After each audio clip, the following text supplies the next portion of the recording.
Hello दोस्तों, नमस्कार। मैं नवीन कुमार एडवोकेट आपका स्वागत करता हूं आपके अपने चैनल टाक लाफुली में। दोस्तों, हम आज की वीडियो में माननीय सुप्रीम कोर्ट के एक रिसेंट डिसीजन के बारे में बात करेंगे, जिसका संबंध देश के प्रधानमंत्री से है। देखिए, जैसे कि आप सभी जानते हैं कि हमारे देश में एक बहुत ही महत्वपूर्ण मौलिक अधिकार हमें हमारे संविधान ने प्रदान किया है, जो ये कहता है कि आप अपनी इच्छा से, आप अपनी मर्जी से जो चाहें वो बोल सकते हैं, जो चाहें सोच सकते हैं, जो चाहें अपनी बात कह सकते हैं। यानी हमें देश में अभिव्यक्ति की आजादी है। अब चाहे ये अभिव्यक्ति डांस के थ्रू हो, किसी इमेज के थ्रू हो या किसी ऑडियो वीडियो के थ्रू हो, लेकिन कई बार लोग भूल जाते हैं कि ये अभिव्यक्ति किस प्रकार की हो, कैसी हो। दोस्तों, आपको बता दें कि ये मौलिक अधिकार जो हमें संविधान से मिले हैं वो एब्सोल्यूट नहीं होते हैं। ऐसा हरगिज नहीं है कि आपको अगर आजादी दी गई है तो आप उस आजादी को मिसयूज करोगे। आप किसी के बारे में जो चाहे वो बोलोगे,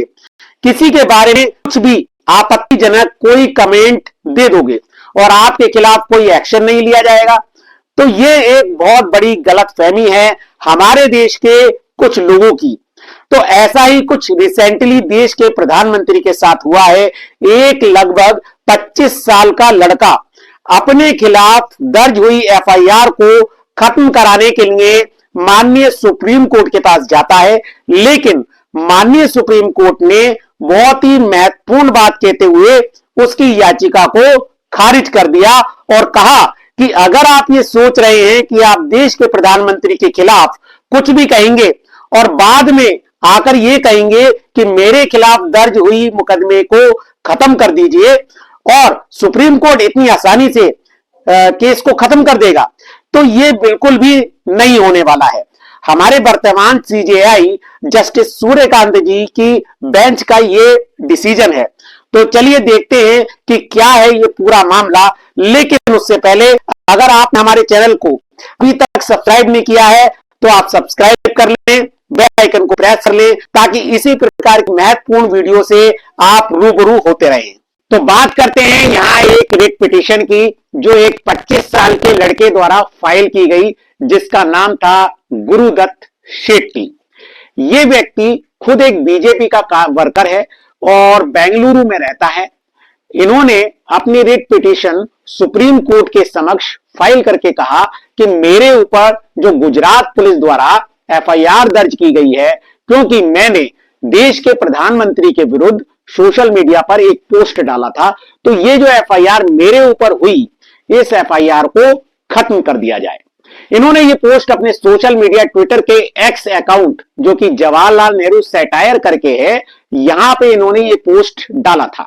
जिसके चलते इनके ऊपर एफआईआर दर्ज हुई थी। तो उस एफआईआर को खत्म करवाने के लिए ये सीधे सुप्रीम कोर्ट के पास पहुंच गए और इन्होंने कोर्ट को बताया कि सर, गुजरात पुलिस ने मेरे ऊपर भारतीय न्याय संहिता की धारा 336 और सेक्शन 79 लगाकर मुझे आरोपी बनाया है। इस लड़के के वकील साहब ने पहले तो कोर्ट से कहा कि सर, हम ये नहीं चाह रहे कि आप इस मुकदमे को तुरंत बंद कर दीजिए, लेकिन आपको अगर ऐसा लगता है कि एफआईआर को तुरंत खारिज नहीं करना चाहिए तो आप ऐसा मत करिए, लेकिन आप मेरे क्लाइंट को कम से कम 5 से 7 दिन की प्रोटेक्शन दे दीजिए, जिससे कि मेरे क्लाइंट को अगले 5 से 7 दिन तक अरेस्ट ना किया जाए,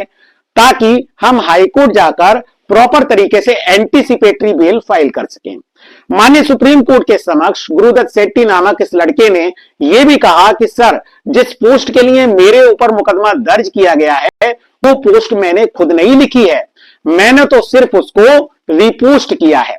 तो यहां पर मैं आपको जानकारी देना चाहूंगा कि कई बार लोगों को यह पता नहीं होता कि अगर आप सोशल मीडिया का इस्तेमाल करते हैं तो हमें बहुत सावधानी और जिम्मेदारी बरतनी चाहिए, और इस गलतफहमी में रहते हैं कि हमारे ऊपर क्रिमिनल केस सिर्फ तब फाइल हो सकता है जब हम खुद कोई चीज पोस्ट क्रिएट करके डालते हैं। लेकिन आपको यह बात भी जरूर पता होनी चाहिए कि सोशल मीडिया पर जो आपको ऑप्शंस दिए होते हैं, जैसे लाइक, शेयर, और पोस्ट, तीनों में से कोई भी विकल्प का आप यूज करते हो या किसी को आगे फॉरवर्ड भी करते हो तो मतलब कहीं ना कहीं आप उस पोस्ट के साथ सहमति जताते हो। तो इसके लिए भी आपके ऊपर एक्शन लिया जा सकता है, जैसा कि इस केस में हुआ है। यहां पर माननीय सीजेआई की बेंच जो इस मामले की सुनवाई कर रही थी, उसने कहा कि क्या आप चाहते हैं कि हम भरी अदालत के बीच ये बताएं कि उस पोस्ट के अंदर क्या लिखा हुआ था, क्योंकि हमें तो उस पोस्ट को पढ़कर बहुत शर्म आ रही है कि इस तरीके से इतनी आपत्तिजनक बातें आपने देश के प्रधानमंत्री के बारे में की हैं। अगर आप चाहें तो हम पढ़कर भी सुना सकते हैं कि आपने उसमें क्या लिखा था, और इतना सब होने के बाद भी आपको जरा भी गिल्ट नहीं है। यहां पर सीजेआई ने देखिए साफ तौर पर कहा कि भाई जिस पोस्ट को रिपोस्ट करने की आप बात कर रहे हैं, उस पोस्ट में एक भी अच्छी बात नहीं लिखी है, और अगर आप ऐसी जानकारी को कहीं ना कहीं अगर शेयर कर रहे हो और अगर आपने वो रिपोस्ट भी किया है तो उसकी जिम्मेदारी आपको ही उठानी पड़ेगी। ये कहकर यहां सुप्रीम कोर्ट ने गुरुदत्त नाम के इस लड़के को कोई भी रिलीफ देने से मना कर दिया। उन्होंने कहा कि देखो, हमारे पास डिस्क्रिशन है,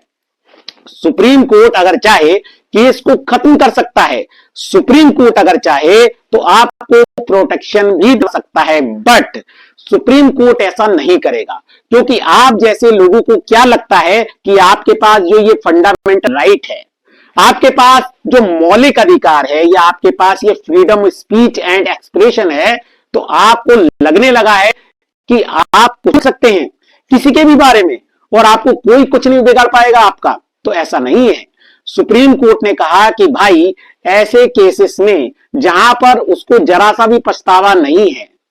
यहां पर अगर किसी व्यक्ति ने कोई जानबूझकर ऐसा कृत्य किया है, सुप्रीम कोर्ट ने कहा कि भाई ऐसे केसेस में जहां पर हमको लगता है कि सामने वाला जानबूझकर इस तरीके की हरकत को कर रहा था और हरकत करने के बाद भी उसको जरा सा भी पछतावा नहीं है, तो ऐसे लोगों को ना तो सुप्रीम कोर्ट कोई प्रोटेक्शन देगा और ना ही अपनी पावर को यूज करके किसी भी क्रिमिनल केस को उसके खिलाफ खत्म करेगा। आपको हाईकोर्ट जाना है, आप जाइए, लेकिन सुप्रीम कोर्ट इस मामले में आपकी कोई भी मदद नहीं करेगा। ये थी इस केस की बैकग्राउंड।